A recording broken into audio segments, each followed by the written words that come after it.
Slit mouth women. School में 3 students को दिखाते हुए मूवी स्टार्ट होती है। ये स्टूडेंट स्लिट माउथ वुमेन के बारे में बातें कर रहे होते हैं जिसका नाम होता है ओना। ये स्टूडेंट्स अभी बातें कर रही होती हैं कि तभी उनकी टीचर वहाँ पर आ जाती है और टीचर का नाम होता है क्योको और टीचर उन्हें अपने घर जाने को बोलती है। सभी स्टूडेंट्स वहाँ से जाने लगती हैं, लेकिन तभी वहाँ पर काफी बड़ा अर्थक्वेक आ जाता है और हम एक केबिन से एक लेडी को बाहर निकलता हुआ देखते हैं। उस लेडी के लंबे लंबे बाल थे और उसने हाथ में सीजर पकड़ी हुई थी। फेस पर मास्क लगाया हुआ था और उसकी शक्ल काफी ड्राउनी और काफी क्रीपी लग रही थी। उस वक्त हम उसी स्कूल के मेल टीचर को देखते हैं जिसका नाम होता है नोबोरू। नोबोरू को एक आवाज सुनाई देती है और वो ये कि एम आई प्रीटी यानी कि मैं खूबसूरत हूँ। फिर हम 3 बच्चों को देखते हैं जो उस लेडी यानी ओना को ढूंढने वहाँ पर आए थे। वो बच्चे उस लेडी के लिए वहाँ पर वेट कर रहे होते हैं क्योंकि उनका मानना था कि ओना डेली 5 बजे शाम को यहाँ पर आती है। वो बच्चे अभी बातें कर रहे होते हैं कि तभी ओना आकर उन तीनों में से एक बच्चे को पकड़कर अपने साथ ले जाती है। ये देखकर बाकी दोनों बच्चे डर जाते हैं।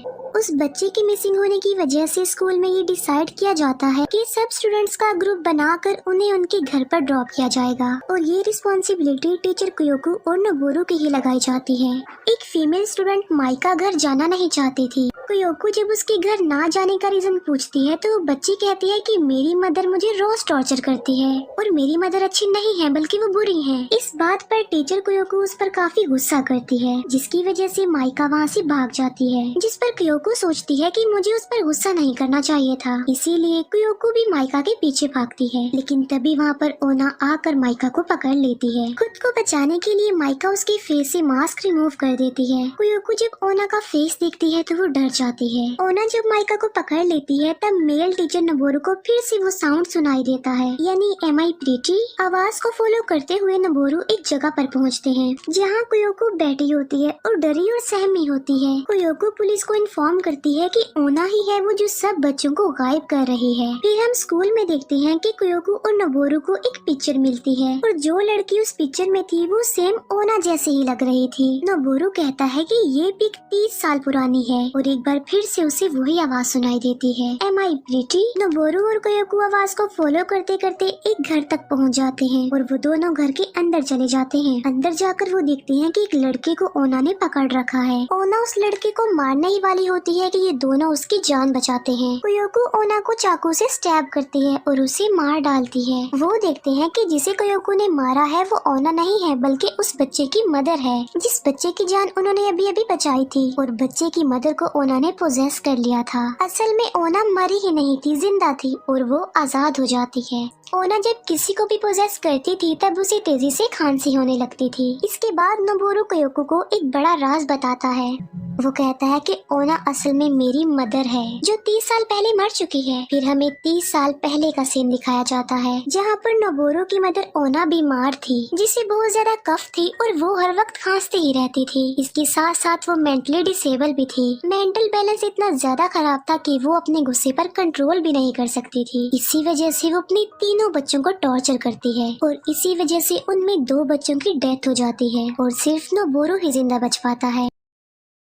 उनकी मदर ओना नोबोरू को भी नाइफ से मारने के लिए आगे बढ़ती है, लेकिन तभी सडन उसकी मदर रिलैक्स हो जाती है। वो नोबोरू को कहती है कि इस नाइफ से तुम मुझे मार डालो वरना मैं तुम्हें मार डालूंगी, लेकिन नोबोरू ऐसा करने से साफ इनकार कर देता है और रोने लगता है कि मेरी मदर कैसी बातें कर रही है। ओना कहती है कि इस चाकू से मेरे गले पर वार करो, लेकिन एक बार फिर से नोबोरू इनकार कर देता है जिसकी वजह से ओना को और भी ज्यादा गुस्सा आने लगता है और वो नोबोरू को मारने के लिए आगे बढ़ती है और इस बार सच में नोबोरू नाइफ से अटैक कर देता है जिससे उसकी मदर का फेस कट जाता है। प्रेजेंट में हम देखते हैं कि नोबोरू को फिर से वही आवाज सुनाई देती है और ओना ने एक बच्चे की मदर को पोजेस भी कर लिया था और जिन 3 बच्चों में से ओना एक को किडनैप करके लाई थी वो उससे भी बड़ी बेरहमी से मार डालती है। वहीं पर हम देखते हैं कि उसने माइका को भी बांधा हुआ था और अगली बारी माइका की ही थी। क्योको और नोबोरू एक घर पर जाते हैं जिसकी छत रेड कलर की थी और ये ओना का घर था। नोबोरू को वहाँ जाकर याद आता है कि ये हमारा 30 साल पुराना घर घर है और यहीं पर उसने अपनी मदर की डेड बॉडी को छुपाया था। वहाँ जाकर नोबोरू को याद आता है कि उसकी मदर ने उन्हें गले पर स्टैब करने को बोला था, लेकिन नोबोरू ने ऐसा नहीं किया और उसके फेस को कट कर दिया और उसे स्लिट माउथ वुमेन बना दिया। इसी वजह से वो इस सब का बदला ले रही है। दोनों टीचर्स नोबोरू और कोयोकु माइका को बेसमेंट से ढूंढ लेते हैं। वो वहाँ से वापस आने लगते हैं कि तभी ओना अपने बेटे नोबोरू पर अटैक कर देती है। इसके बाद वो माइका की तरफ आगे बढ़ती है। कोयोकु एक बार फिर से उसके गले पर ही स्टैब करती है। वो लोग ये समझ रहे थे कि ओना मर चुकी है। तभी वहाँ पर माइका की मदर आ जाती है जो कि अपनी बेटी को ढूंढने वहाँ पर आई थी और ओना उसे भी पोजेस कर लेती है और ऐसा नेक पर वार करने की वजह से हुआ था। ओना तभी मर सकती है जब उसका अपना बेटा नोबोरू उसे जान से मार डाले। माइका की पोजेस्ड मदर अपनी बेटी माइका को मारने के लिए आगे बढ़ती है। तभी पीछे से नोबोरू उस पर अटैक कर देता है और इस बार वो उसका गला काट देता है। इस सब के दौरान नोबोरू भी काफी इंजर्ड हो जाता है। वो कोयोकु और माइका को बाहर जाने के लिए बोलता है और वो दोनों बाहर आ जाती हैं सही सलामत। फिर वहाँ पर काफी तेज अर्थक्वेक आता है जिसकी वजह से वो घर डिस्ट्रॉय हो जाता है। कुछ दिन बाद हम देखते हैं कि कोयोकु अपनी बेटी से मिलने जाती है और वो अपनी बेटी को सॉरी बोलती है क्योंकि कोयोकु भी अपनी बेटी को टॉर्चर किया करती थी। दोनों माँ बेटी एक दूसरे के गले मिलते हैं। कोयोकु को खांसी होने लगती है क्योंकि ओना उसे भी पोजेस्ट कर चुकी थी और इसी के साथ ही ये मूवी यहीं पर एंड हो जाती है। Thank you for watching.